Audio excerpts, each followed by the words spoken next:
Radio जयघोष के सभी दर्शकों का और श्रोताओं का हार्दिक अभिनंदन है रेडियो जयघोष के इस विशेष कार्यक्रम में। साथियों, 10 सितंबर सन 1887 को जन्मे थे गोविंद वल्लभ पंत, जो कि न सिर्फ उत्तर प्रदेश के पहले मुख्यमंत्री बने, बल्कि स्वयं पेशे से वो वकील थे। गृह मंत्री का भार भी उनके ऊपर बाद में आया और उन्हें भारत रत्न की उपाधि से भी डॉक्टर राजेंद्र प्रसाद जी ने सम्मानित किया था। राष्ट्र के निर्माण में हमारे देश के पूर्वजों की बहुत बड़ी भूमिकाएं हमेशा से रही हैं और उन भूमिकाओं पर किसका कैसा योगदान था, इस पर हम चर्चा भी करते आ रहे हैं। गोविंद वल्लभ पंत जी का राष्ट्र निर्माण में क्या योगदान था, इस विषय पर परिचर्चा करने के लिए हमारे बीच उपस्थित हैं पूर्व आईपीएस श्री सूर्य कुमार शुक्ला जी। बहुत बहुत स्वागत है सर आपका रेडियो जयघोष के स्टूडियो में। Thank you very much Pandey ji, बहुत बहुत धन्यवाद, सादर प्रणाम। सर, आपके आने से तो वैसे भी माहौल पूरा आह्लादित हो जाता है जी। आज हम विशेष चर्चा करने के लिए उपस्थित हुए हैं और चर्चा का विषय है हमारे बीच पंडित जीबी पंत जी का राष्ट्र के निर्माण में योगदान। जी। हम सभी जानते हैं कि उत्तर प्रदेश के पहले मुख्यमंत्री का भार उनके ऊपर आया। व्यक्तिगत पेशे की अगर बात की जाए तो वो एक ऐसे वकील थे कि अगर कोई अपना केस पूरी तरीके से उनसे डिस्कस नहीं करता था तो वो उसके लिए वकालत या उसके लिए केस लड़ने की पैरवी भी वो नहीं करते थे। वो केस लड़ना ही नहीं चाहते थे तब।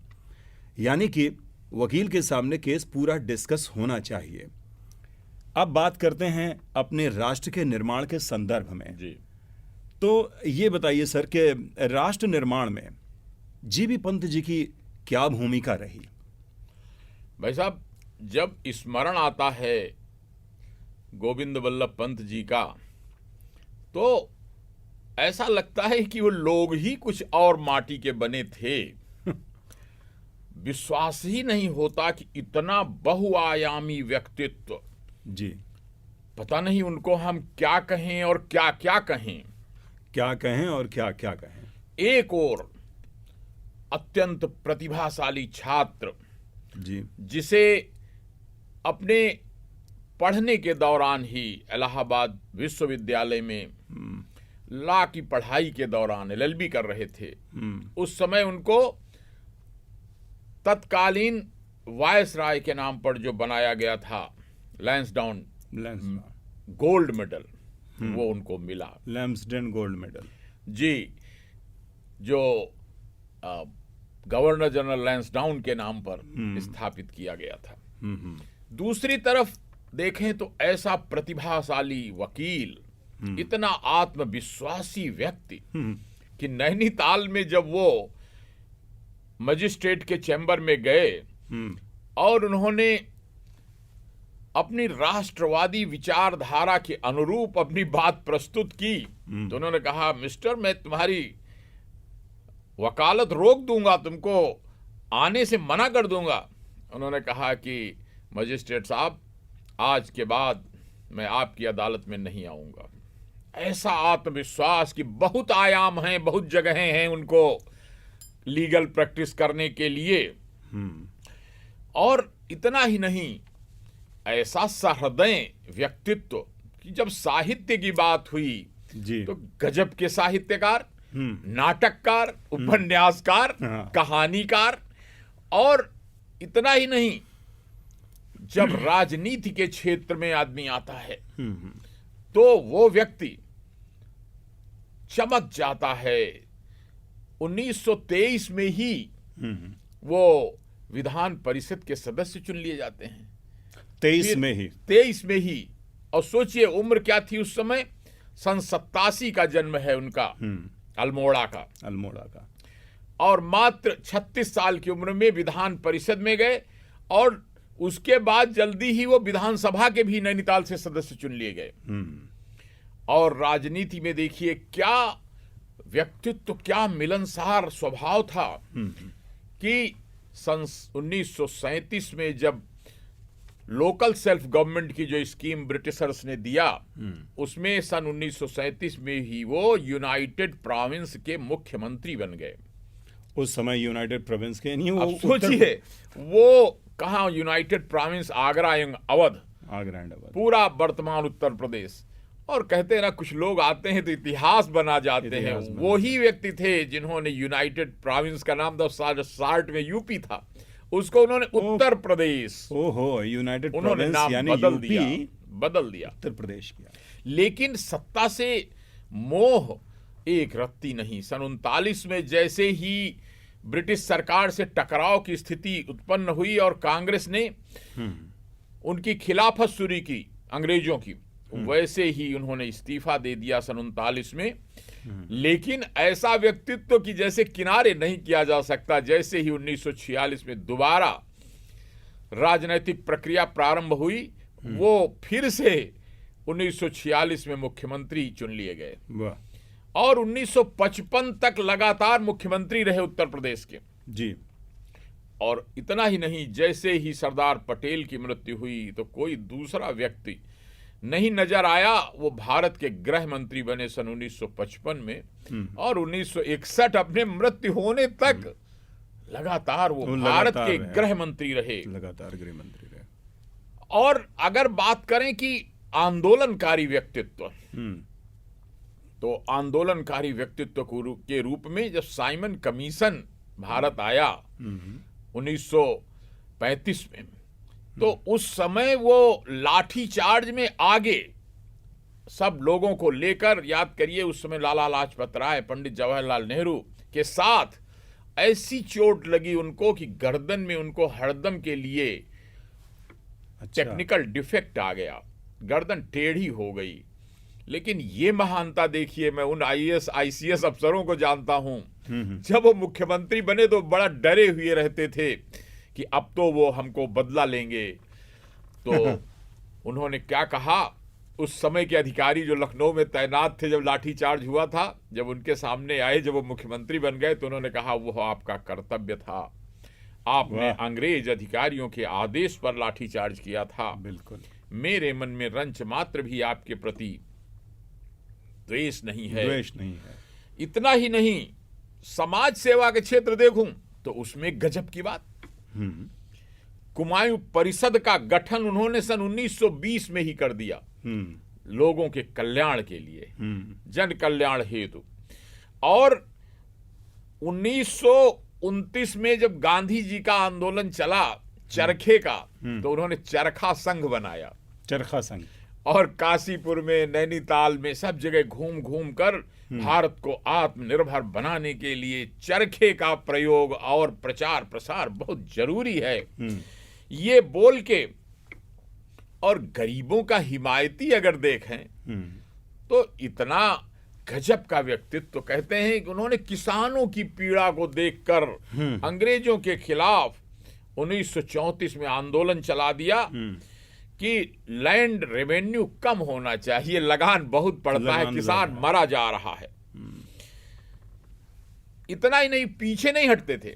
जब अंग्रेजों से एक ओर तो वकालत, समाज सेवा, दूसरी ओर 1930 में देहरादून जेल उन्होंने स्वयं गिरफ्तारी दे दी। जब उनको दांडी मार्च किया गांधी जी ने, उस समय उन्होंने जो ब्रिटिश कानून न मानने का जो आंदोलन चला, उसमें उन्होंने गिरफ्तारी दी और कई बार गिरफ्तारी दी। जब भी कांग्रेस का आंदोलन चलता था तो गिरफ्तारी देने में वो पीछे नहीं रखते थे। अब और एक पार्ट व्यक्तित्व का, मैं तो आश्चर्यचकित हूं, काकोरी कांड के मुलजिमों का नाम आपने सुना होगा, जिनको हम क्रांतिकारी के रूप में कहते हैं। राम प्रसाद बिस्मिल, अशफाक उल्लाह खान। तो बहुत से गांधी जी के प्रभाव दबाव में बहुत से लोग कहते थे कि ये गलत है, मतलब हिंसा का रास्ता गलत है। जो खास 3 करके थे, ठाकुर रोशन, अशफाक उल्लाह, राम प्रसाद बिस्मिल, ये मुख्य अक्यूज्ड बनाए गए थे, मेन अक्यूज्ड रोशन सिंह जी, अशफाक उल्लाह खान और पंडित राम प्रसाद बिस्मिल। तो ही वाज लीडिंग लायर। इन्होंने कहा मैं इनके मुकदमे को लड़ूंगा, और यहीं लखनऊ में उन्होंने जमकर उनकी पैरवी की, खूब चर्चित हुआ। 1920 में जब देश में असहयोग आंदोलन चला तो गोविंद बल्लभ पंत जी ने गांधी जी के आह्वान पर अंग्रेजों के साथ असहयोग आंदोलन का धूम मचवा दी। कोई आदमी अंग्रेजों की अदालत में नहीं जाएगा, नौकरी नहीं करेगा, उनके कपड़े नहीं पहनेगा, उनका कोई तरह का सहयोग नहीं करेगा। और अगले ही साल देखिए गरीब आदमियों से सिंपैथी, लगाव, उन्होंने काशीपुर में, नैनीताल में, उस समय अंग्रेजों ने कानून पास किया था कि कुली लोग, भिखारी लोग ये अंग्रेजों का निःशुल्क काम करेंगे, यानी कि वो मजदूरी नहीं लेंगे, बिना मजदूरी के काम करेंगे, गुलामी। और गोविंद बल्लभ पंत जी ने आंदोलन छेड़ दिया और मजबूर होकर अंग्रेजों को अंत में वो कानून बदलना पड़ा। कुली और भिखारियों के जो शोषण का कानून वो बदलना पड़ा। राजनीतिक चेतना इतनी थी देखिए कि मात्र सन 87 का जन्म था और 1905 में ही वो कांग्रेस से जुड़ गए। मात्र 18 साल की उम्र थी जब वो कांग्रेस, अब वो कांग्रेस उस समय बहुत प्रारंभिक नवोदित स्थिति में थी, बिल्कुल नवांकुर था। और इतना ही नहीं, जब देश की भाषा संस्कृति से लगाव की बात करें पांडे जी, जी, तो हिंदी भाषा को जो आज हम वर्तमान स्वरूप में देखते हैं, भारत की राजभाषा घोषित करने का काम वो गृह मंत्री के रूप में, भारत सरकार के गृह मंत्री के रूप में उन्होंने किया था। जी, जब 1957 में वो चौथी बार बनाए गए थे। नहीं, भारत के गृह मंत्री सन 55 में बने थे। और उसके बाद उन्होंने ये घोषणा की, जनमत संग्रह कराया, सब जितने सांसद थे उनसे सबसे राजी किया। और इतना ही नहीं किया, कहने लगे कन्नड़, मराठी, अच्छा, जो देश की तमाम जो अन्य भाषाएं थी उनको भी, उनमें भी काम किया जाए, उनमें भी उनकी भी समृद्धि हो। बिल्कुल। और जब मैं देखता हूं कि खाली यही नहीं, साहित्यकार के रूप में देखता हूं तो उनके उपन्यास, उनके नाटक आज भी लोग याद करते हैं कि दर्जनों रचनाएं। अब सोचिए, कहां राजनीति, कहां वकालत, कहां समाज सेवा और कहां आंदोलन, जेल जाना, और उसमें, और इन सबसे ऊपर एक और बात थी पांडे जी, आदमी इतना ईमानदार। सर, हम देखते हैं कि गोविंद वल्लभ पंत जी का व्यक्तित्व अपने आप में बहुआयामी है। बिल्कुल। चाहे हम एक राजनेता के तौर पर देखें, एक वकील के तौर पर देखते हैं, एक आंदोलनकारी के रूप में देखते हैं, एक छात्र के रूप में देखते हैं, एक राजनेता जो अपने उत्तर प्रदेश का मुख्यमंत्री था, तो वो स्वयं, अभी आपने ही बताया कि अपने चाय और अपने बिस्किट का पैसा स्वयं देते थे। वकालत की अगर हम बात करते हैं तो वो, जब तक मैंने पहले कहा कि अगर कोई मुवक्किल उनको अपना केस पूरी तरीके से तफसील से बयान नहीं करता था तो मुकदमा लड़ने से भी मना कर देते थे। इस तरह के उनका अपना एक आदर्श था। लेकिन वहीं दूसरा आदर्श, एक पक्ष आपने बताया कि जब वो अधिकारी लोग जिन्होंने अंग्रेजी हुकूमत के मद्देनज़र रहते हुए काम करते हुए और कुछ चूक हुई थी, और जब वो मुख्यमंत्री बने तो वो आशंकित हुए लखनऊ में कि कहीं ऐसा ना हो अब मुख्यमंत्री ये हैं तो हम नाप दिए जाएं। लेकिन उन्होंने उदारता का परिचय देखा कि भाई आपका धर्म है और आपने तब जिसके नेतृत्व में आप थे तब आपने उसका धर्म निभाया, अब आप हमारे में हैं तो जाहिर सी बात है हमारी तरफ से। तो ये एक जो उनका है। और इसके अलावा एक बहुत बड़ा पक्ष है उनका समाज सेवा के प्रति।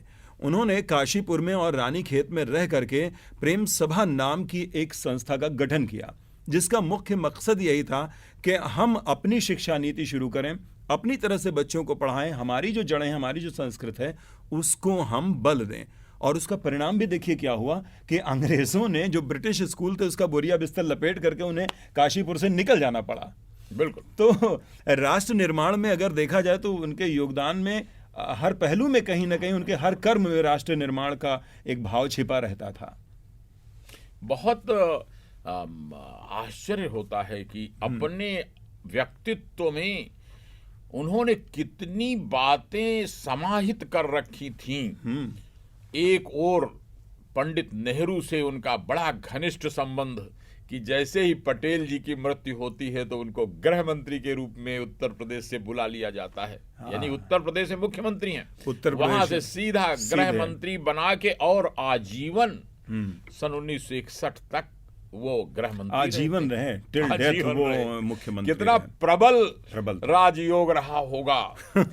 और अगर राजयोग की बात की जाए तो ये तो सही है कि ग्रह नक्षत्रों की प्रबलता निश्चित ही रही होगी। बिल्कुल। अब दूसरा जरा पहलू देखें कि कितना वो गजब का समन्वय उनके व्यक्तित्व के माध्यम से कि सुभाष और गांधी जी के वैचारिक मतभेद जग जाहिर हैं, लेकिन जहां बात आती है गोविंद वल्लभ पंत की तो वो सुभाष के बहुत बड़े प्रशंसक, मददगार, उनकी विचारधारा के समर्थक, लेकिन गांधी जी के बहुत अभिन्न मित्र। अच्छा, अब देखिए क्या बात है, कंट्रास्ट अपने आप में। और सुभाष से जब कांग्रेस के अध्यक्ष पद के लिए सुभाष जी चुनाव जीत गए और गांधी जी ने विरोध किया, गांधी जी के कैंडिडेट पट्टाभी सीतारमैया चुनाव हार गए, तो पंत जी ने मध्यस्थता करके कि नहीं, राष्ट्र के हित में गांधी और सुभाष का एक साथ रहना आवश्यक है। उन्होंने समझौता कराया और सुभाष ने भी, गांधी जी बड़े थे उम्र में, लंबा इतिहास था उनका, तो उनका सम्मान करते हुए सुभाष को राजी कर लिया कि ठीक है, गांधी जी नहीं चाहते हैं तो इन्हीं का जो कैंडिडेट है वो बन जाए अध्यक्ष, लेकिन सुभाष का समर्थन बरकरार रहेगा। यानी उदार हृदयता दिखाई और देखिए बड़ा कितनी विशालता दिखाई हृदय। और आगे देखिए जी, आचार्य नरेंद्र देव जो पूरी दुनिया में, भारत में मशहूर है कि सबसे बड़े सोशलिस्ट नेता, और जवाहरलाल जी से उनकी दूरी भी जग जाहिर है वैचारिक रूप से, वैचारिक। लेकिन जहां पंत जी का प्रश्न आता है तो आचार्य नरेंद्र देव उनके व्यक्तिगत मित्र और घनिष्ठ व्यक्ति, और नेहरू जी के गृह मंत्री। नेहरू जी के कार्यकाल में गृह मंत्री, नेहरू जी के कार्यकाल में गृह मंत्री। कितना गजब समन्वय। रविंद्रनाथ टैगोर से उनकी बहुत वैचारिक मित्रता है और व्यक्तिगत मित्रता। और दूसरी तरफ जो राजनीति के पुरोधा, कहा रविंद्रनाथ टैगोर सांस्कृतिक पुरोधा, और दूसरी तरफ गांधी नेहरू जैसे राजनीतिक पुरोधा, दोनों से बराबर का तालमेल। और साहित्यकार के रूप में जितने उस समय के साहित्यकार थे, चाहे वो हजारी प्रसाद द्विवेदी जी रहे हो, रामचंद्र शुक्ल रहे हो, सभी से उन्होंने एक दो नहीं, सैकड़ों निबंध, वो तत्कालीन सरस्वती पत्रिका निकलती थी, सरस्वती निकलती थी इलाहाबाद से, जी। तो उसमें लेख लिखते थे, निबंध लिखते थे और साहित्यकारों की गोष्ठी में जाते थे। अच्छा, अब एक और पहलू पे जरा गौर करिएगा, मैंने धर्म के बारे में आपने साहित्य वाली बात कही, उसमें मुझे याद आता है कि उनकी साहित्यिक रचना धर्मिता उनके अंदर भी बहुत थी, जिसमें उन्होंने कई कृतियां ऐसी लिखी बहुत सामाजिक विद्रूपता के लिए, दर्जनों कृतियां जी। मतलब जैसे उनका बहुत ही हास्यास्पद कॉमेडी से भरा हुआ अंगूर की बेटी नाटक जी। और इतना ही नहीं, उन्होंने रूपगंगा लिखी, उपन्यास निहारिका लिखी, और इतना ही नहीं, कोहिनूर का लुटेरा। वो इसके माध्यम से उन्होंने पूरे अंग्रेजी और मुगल कालीन लोगों पर जबरदस्त चोट की कि वो हमारे देश का कोहिनूर हीरा लूट के ले गए हैं। और इसके माध्यम उनका एक साहित्य भी राष्ट्रवाद को जगाता है। ये हास्य की बात नहीं बल्कि राष्ट्रवाद को जगाने वाली बात है। जैसे आपने अंगूर की बेटी ही कहा, तो मध्य पर आधारित है। हम सभी आजकल वर्तमान रूप में जान चुके अंगूर की बेटी का मतलब होता बिल्कुल, लेकिन मद्य निषेध के लिए कितना सशक्त उदाहरण है उनकी वो पुस्तक, जो एक अच्छे पुष्ट हृष्ट पुष्ट समाज के गठन में बिल्कुल बहुत जरूरी है नशा मुक्ति। अब जरा एक और गौर करें धर्म के मामले में। हाँ, अभी आप धर्म की धर्म के क्षेत्र के बात करें कि जब 1949 में अयोध्या की बाबरी मस्जिद जो बड़ी चर्चित है, उसमें रामलला का प्रकटीकरण हुआ कि बाल रूप में राम जी प्रकट हो गए। नेहरू जी बहुत गुस्सा हुए, प्रधानमंत्री थे, उन्होंने आदेश किया, पंत जी वो मूर्ति वहां से तुरंत हटवा दीजिए, लोग कह रहे हैं कि वो चोरी से रख दी गई है। पंत जी ने तुरंत बातचीत की डीएम के नैयर जी से, फैजाबाद के, और बातचीत करके सारा मूल्यांकन करके नेहरू जी को इस बात के लिए राजी किया कि राम जी की मूर्ति अयोध्या ही नहीं, आसपास के नहीं, दूर दूर तक सारे हिंदुओं की आस्था का प्रतीक है। अब उसको हटाना, चाहे वो प्रकट हुई चाहे वो रखी गई, लेकिन अब उसको हटाने का तात्पर्य है कि पूरा हिंदू विरोधी काम, और हम राजनीति में हैं, हम समाज सेवा में हैं, हम जन विरोधी काम नहीं कर सकते। और उन्होंने राजी किया नेहरू जी को कि उसको यथावत रहने दिया जाना ही श्रेयस्कर आवश्यक था। देखिए कितना, और नेहरू को राजी करना काफी कठिन था इस बात के लिए, क्योंकि बड़ा दबाव था उनके ऊपर। बाबरी मस्जिद की लॉबी थी, ग्रुप था जो उनसे कहता था कि वो मूर्ति को हटवा दीजिए। और एक राजनेता के ऊपर कितना प्रेशर हो सकता है, बात चाहे नेहरू जी की ही करें, ये समझी जा सकती है। और खास करके तब जब हमारा देश लोकतांत्रिक है, लोकतंत्र में विश्वास रखता है, जनता के फैसले, जनता की भावना कहीं भी आहत न होने पाए, और एक बीच का रास्ता भी निकले। बहुत बहुत कठिन काम था, कठिन काम है कि मुख्यमंत्री की कुर्सी होने के नाते उनको लॉ एंड ऑर्डर भी देखना था, जनता की भावना भी देखनी, और अपने बॉस नेहरू जी की भावना का भी सम्मान करना था।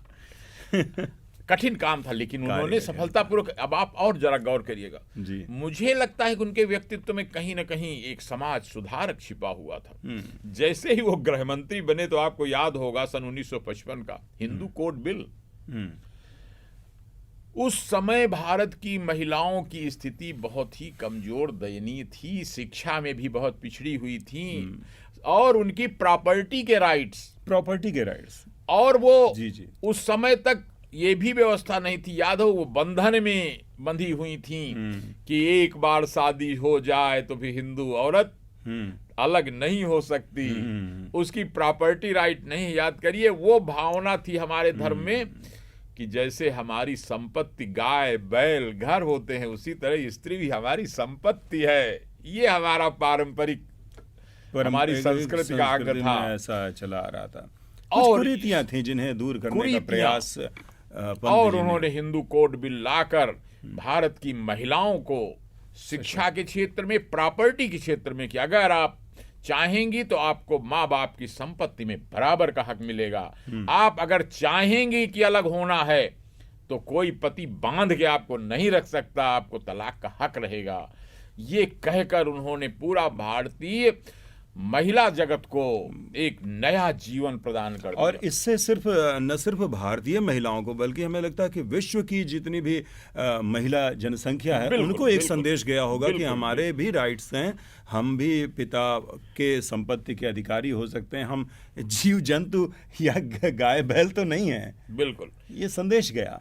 और उनका व्यक्तित्व, यद्यपि उन्होंने कांग्रेस का समर्थन किया, खुले दिल से किया, गांधी को सपोर्ट किया, नेहरू को सपोर्ट किया, लेकिन उनका खुद का कद इतना बड़ा था कि सन 1923 में वो स्वराज पार्टी के, स्वराज क्या, उस समय अपना राज्य, बड़ी एक तेज भावना, उस समय वो गोपाल कृष्ण गोखले से बहुत प्रभावित थे। उनके विचारों से प्रभावित होकर उन्होंने देश का, स्वराज पार्टी से एमएलसी बने पहली बार सन 1923 में, जब उस समय कांग्रेस से नहीं बने थे, क्योंकि उनका अपना अल्मोड़ा, नैनीताल, काशीपुर, उस क्षेत्र में इतना प्रभाव था। और तब मैं बड़ा विचार करता हूं कि आखिर इतना जबरदस्त राजयोग, इतना प्रसिद्धि, इतना समाज सेवा, इतना दूरदर्शिता, इतना कानूनी ज्ञान, इतनी वकालत में सफलता, भगवान ऐसा भाग्य सबको दे, ऐसी सद्बुद्धि सबको दे। लेकिन कभी कभी लगता है कि उनको विधाता ने इसी रोल के लिए बनाया था। जानते हैं कैसे? क्या हुआ कि बड़ी यंग एज में ही उनकी पत्नी की मृत्यु हो गई, और उनके बच्चों की भी मृत्यु हो गई। अरे, और दूसरी शादी हुई, और आश्चर्य और अफसोस की बात कि वो कुछ ही साल बाद दूसरी औरत की भी मृत्यु हो गई। जी, ऐसा लगता है कि जो राहु केतु शनि सारे वो उनके पत्नी के स्थान में ही बैठे थे। लेकिन इसका एक जबरदस्त लाभ भारतीय समाज को हुआ। क्या? कोई लायबिलिटी नहीं, कोई जिम्मेदारी नहीं, अपना झोला अपना सामान उठाया और पंत जी चल दिए समाज सेवा के लिए। कोई रोकने वाला नहीं, कोई टोकने वाला नहीं, न बच्चों की चिंता न बीबी की चिंता, समाज सेवा के लिए पूरी तरह समर्पित, और पूरे राष्ट्र को अपना संतान। तब मुझे लगता है कि जो लाभ आज परिवार न होने के कारण तमाम राजनीतिक लोगों को होता है, वो लाभ उन्हें ईश्वर ने प्रदान कर दिया। तो इस कारण कुछ परिस्थितियां भी ऐसी बनी कि उनको बेईमानी करने की जरूरत ही नहीं थी। हाँ, जब हमें किसी के लिए ऐसा कुछ करना ही नहीं है और जिम्मेदारियां भी नहीं थी, जिम्मेदारियां भी नहीं तो उन्होंने पूरा अपना जीवन भारत के निर्माण के लिए लगा दिया। क्या बात कही। आज आपने बहुत अच्छी जानकारी दी और बड़े विस्तार से उनके एक एक पहलुओं पर बात की कि राष्ट्र निर्माण के लिए उन्होंने अपना हर संभव प्रयास किया, समूचा जीवन लगा दिया। जीवन पर्यंत वो टिल डेथ वो मुख्यमंत्री पद पर और गृह मंत्री के पद पे, भारत के चौथे गृह मंत्री 1957 में वो बने और बड़े बड़े पदों पर जिम्मेदारी निभाई। घर परिवार में हालांकि वो जो चीज़ें थीं, जो ड्रॉबैक्स थे, उसके बावजूद उनके पास एक फोकस दिख गया कि ये समूचा संसार भी तो हमारे संतान और प्रजा के समान है। भारत को ही अपना परिवार, अपना घर बना लिया। और इतना ही नहीं, उन्होंने जब हिंदी भाषा का प्रचार प्रसार कराया, मदन मोहन मालवीय से, पुरुषोत्तम दास टंडन से उनको बड़ा समर्थन मिला। और इसके माध्यम से भारत को वैचारिक आजादी, जब भाषा की आजादी मिली तो उसके द्वारा साहित्य की आजादी और अंग्रेजों की गुलामी का जो लंबा इतिहास, कि जो हमारे यहाँ के बच्चे हर बात में London bridge is falling down, falling down, falling down कहते थे, ट्विंकल ट्विंकल लिटिल स्टार, इन बातों को छोड़कर लकड़ी की काठी पे आ गए। लकड़ी की काठी, अपने देश, चंदा मामा दूर के, अपने देश, अपनी संस्कृति, अपनी भाषा के अनुसार उन्होंने भारत को नए भारत के निर्माण में आधारशिला का काम किया। सर, निश्चित तौर पे हम कह सकते हैं कि आज की परिचर्चा उन सभी लोगों के लिए लाभप्रद रहेगी जो इस कार्यक्रम को बहुत गौर से सुन रहे होंगे। और शिक्षा भी हमारे पूर्वजों का कृतित्व ऐसा रहता है कि उनसे हम कोई शिक्षा ले सकते हैं, प्रेरणा ले सकते हैं और उन्हें हम याद करते हैं, सादर नमन करते हैं। गोविंद बल्लभ पंत जी के जन्मदिन पर रेडियो जयघोष का उन्हें सादर नमन। और सर, आज आप आए और उनके जीवन के विभिन्न पहलुओं पर प्रकाश डाला, इस हेतु हम आपके भी बहुत हृदय से मैं भी आपका बहुत बहुत आभारी हूँ। बहुत बहुत धन्यवाद कि आज आपने हमको अपनी परिचर्चा में शामिल होने का मौका दिया। बहुत बहुत धन्यवाद। जय हिंद। और रेडियो जयघोष के सभी श्रोताओं और दर्शकों, हम आपसे फिर किसी अपने प्रोग्राम के अगले अंक में आपसे मुलाकात करेंगे। आज के लिए हमें बस यही अनुमति दीजिए। आज की परिचर्चा यहीं तक। नमस्कार।